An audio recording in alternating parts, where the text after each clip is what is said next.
What about second breakfast? Time for second breakfast.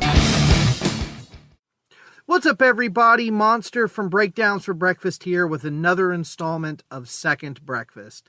I hope everybody had a good spooky season. The month of October is past. I know we did a lot of family stuff, a whole lot of trunk or treats, and it was a good time.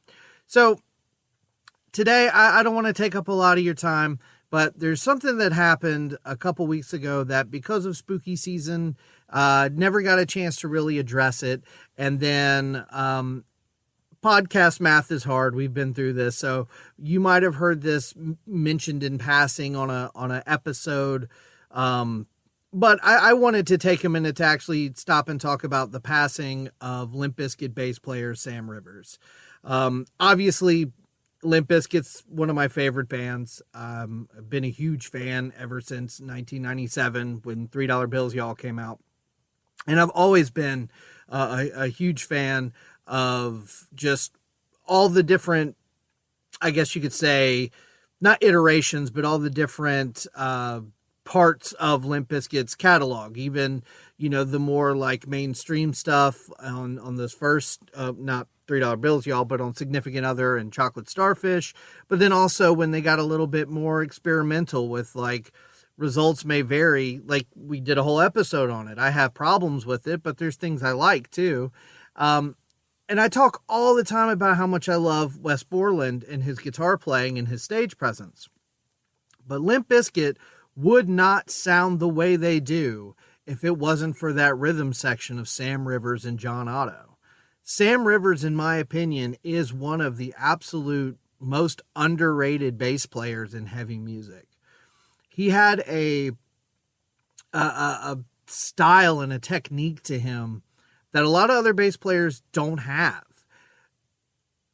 For as like wild as Wes Borland can be, and for as, love him or hate him, memorable as Fred Durst is, you've got bass lines like Rearranged. You've got bass lines like My Way. You've got the bass line on Take a Look Around. Like, without those bass lines, those songs fall apart. Sam Rivers had this ability to fill so much space. His style is one that, when I'm playing bass in bands, I try to not necessarily emulate, but keep in mind that sometimes you don't necessarily need to be like super low and super heavy. Sometimes you can play a little bit of a lead line to really, brighten the sound. And Sam really understood that. And John Otto, a great drummer, I've always loved his drum tone. And he and Sam really locked in together. And I think that's because they were cousins. And I really do feel like there might have been a familial kind of connection there that they were able to do so much. And I think it's a testament to how talented they are, because they were, I feel like when everybody talks about Limp Bizkit, they always talk about Fred or Wes. And then you got DJ Lethal from House of Pain. So he's kind of like a known name. So then Sam Rivers and John Otto kind of get sort of looked over, and they didn't deserve it. They never have. They're incredible musicians as well. And so I just wanted to kind of give a shout out and give some love to Sam Rivers, because Limp Bizkit would not be Limp Bizkit without him. Just a little bit of details here. Sam Rivers passed away October 18th, 2025, and he was only 48 years old. And as someone who will be 40 in just a couple of weeks, that's kind of a heavy thing, Obviously, he had some health problems. Something actually I didn't really know, because Limp Bizkit did not really advertise this, but he stepped away from the band. I think it's in 2015 is when he took a hiatus. And then in 2018, he received a liver transplant because he had liver disease, apparently due to alcoholism, which not to get too in the weeds, but I've have family that have dealt with that, and I've seen what it can do to people, and it's very scary. People, I think that because alcohol is so prevalent and so easily accessible, it's not like some of these hard drugs that people forget how dangerous it can be if you do, have those addictive tendencies. So, I feel for him there, and I hate that he was dealing with all that. I did go see them. I wanted to see them my whole life and just never was able to until the Loserville tour, which I think was 2022. So, again, like we talk about on some of these episodes, when you see a band that's been around for 20, 25 years, sometimes when you see them 20, 25 years after they came out, it's not quite the same. I would have much preferred to have seen Limp Bizkit in 99 or 2000, 2001. But you know what? I saw them in 2022 and it was still fun. That whole show was a shit show, and I think I talked about it before, so I won't go into detail. But I just remember seeing Sam on stage. I think he was wearing a complete white suit. And it's like, because Wes is Wes and because Fred is Fred, Sam sort of gets kind of overlooked. But I really do feel like, especially back in those earlier shows from the 90s, Sam is, he is full of energy. He is going nuts too. He's making wild faces. He was wearing crazy contacts. And it was sort of like the wildness of Wes Borland with the, that high energy kind of weirdo vibe from Sam as well, really kind of cemented the normality of Fred Durst in the middle, baggy pants, backwards hat. He just looked like a skater dude. So whether people were really picking up on it or not, I feel like Sam on stage and on record had a huge presence, and it would not be Limp Bizkit without him. And that's something that people are speculating now moving forward about, how do you replace him? Apparently back in that 2015 through 2018, whatever, they did have fill-in bass players. And, I didn't really know a lot of that stuff. So they've done it before. There was a brief period where John Otto wasn't full-time, and so they used a fill-in drummer there. Obviously the whole Wes Borland thing with, what's his name? John Smith or whatever, the most generic name possible. Mike Smith. Yeah, Mike Smith, from Snot and whatever. So I'm not saying they couldn't do it without him, and obviously they will continue on. Now, the question is, will they get a permanent bass player? Will they just use fill-ins? I don't know. There's been all kinds of speculation. I think it's mostly just fans throwing out there, like, how cool would it be if Dirk from Incubus joined Limp Bizkit? Or I saw somebody mention Peanut from 311, and it's like, no, he's not going to do that. And I'm curious to see what happens. I really am, because it definitely, it hurt. I remember I was actually over at a friend's house. My wife and I were hanging out with another couple that we're friends with.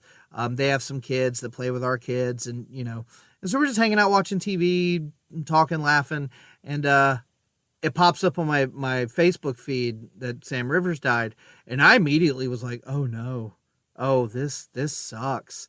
And my friends around me were like, what happened? And I told them, and they were like, who? It was like, yeah, I get it. I understand that new metal is a niche, and you don't necessarily know a lot of them on a first name basis, and I get all that. But for people like me, this really hurt.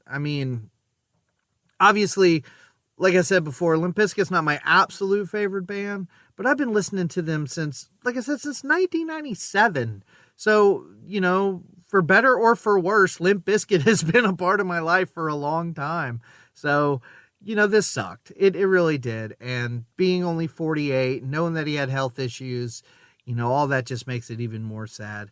One other little thing that I also did not know was, shortly after he passed, Fred Durst posted a little video on Instagram talking about meeting Sam Rivers. And he didn't go into a lot of detail, but what I didn't know was apparently Fred saw Sam play in a different band. And this was in probably I think he said maybe 92 or something like that. And he was really, really impressed and was just like, wow, this guy is good.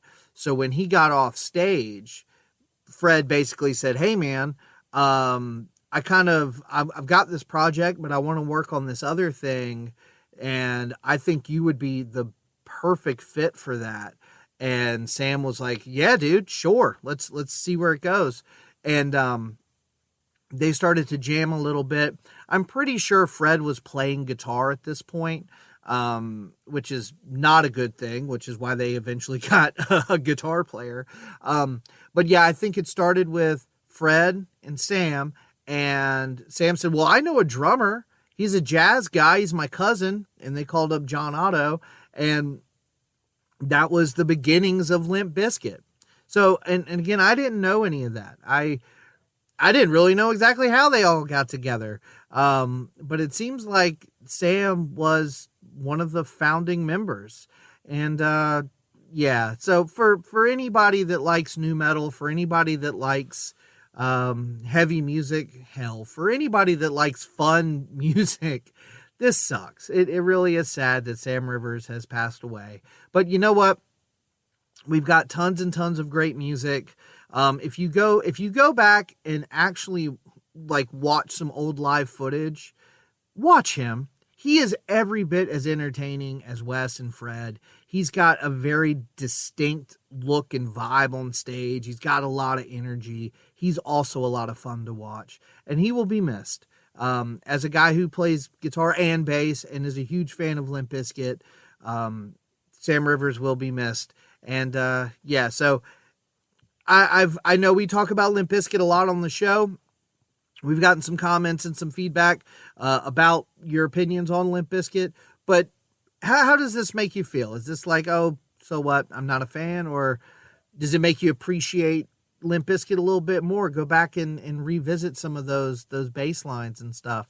I don't know. For me, like I said, this sucks, but I love Limp Bizkit. I appreciate all that Sam did for the band, all that Sam did with Wes and Fred and John and DJ Lethal to make this genre of music as, you know, what it is, for better or for worse, I guess. But yeah, let me know what you think. Let me know if this impacted you at all. And yeah, sorry to be a little bit of a downer today, but I really wanted to talk about it. And because we were in the middle of spooky season, I kind of had a theme going I wanted to keep. And so I just wanted to get around to doing this now. But my condolences to the Rivers family, to everybody in the Limp Bizkit community. Rivers, you will be missed. And yeah, I hope everybody has a great day.